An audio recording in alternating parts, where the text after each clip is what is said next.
You're not supposed to ever be sick. Never. The body is a miraculous machine that has been created to take care of itself and heal itself if we don't interfere. But you make yourself sick. And if the mind is powerful enough to make yourself sick, it's also powerful enough to heal you. First we got to find out why. Why did you do this to yourself? What were you trying to tell yourself? Every disease is the body talking to you. Now, cancer, most of the cases we have found, is caused by suppressed anger. If the person could just talk about what was bothering them, but they don't. They hold it inside. As a therapist, to get them to talk about it, and we figure out where come to see me who are getting ready to have operations. If we can get to them before they go in for surgery, they won't need surgery. Now, this sounds drastic, but when I was doing my lectures in England, they say you cannot say you're able to cure.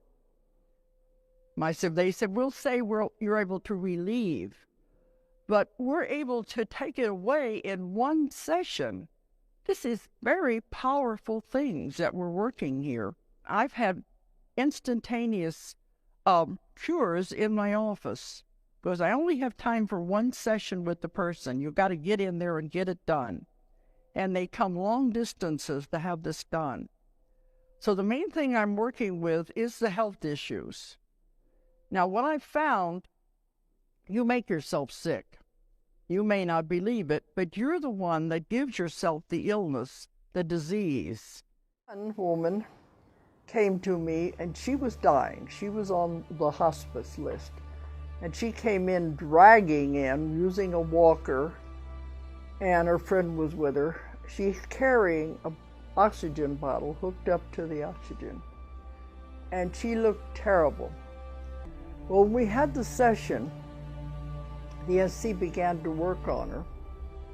It went all the way through the lungs, and it reinflated the lower lungs, the lower lobes of the lungs, and it cleaned out all of the junk out of the other parts of the lungs.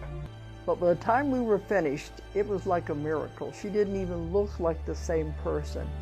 Her friend came to get her and she walked out of there with no problem whatsoever.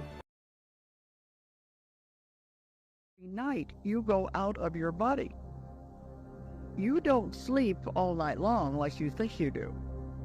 The body's what gets tired. The soul doesn't. Now, this is part of another lecture I give about life after death.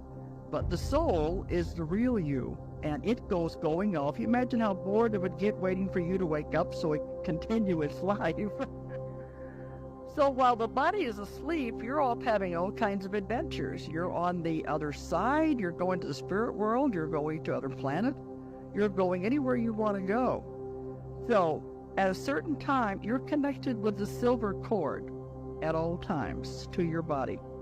That's what connects you, and that does not break until actually death. At that point, then the silver cord is dissolved.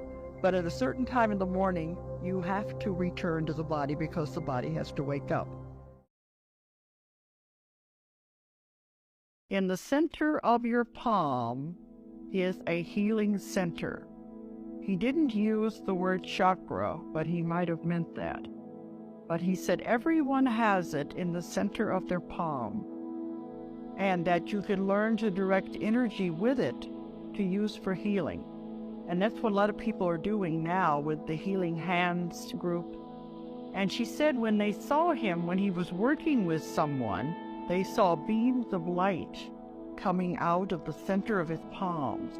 They could also see light around him, too, when he was working or if he was talking with people, but he saw a beam of light coming out of the center of his palm, and this is what he used to heal. And he said everyone has this power in their hand. But even in the village of the lepers, he tried to do what he could, but he told them he could not heal everyone.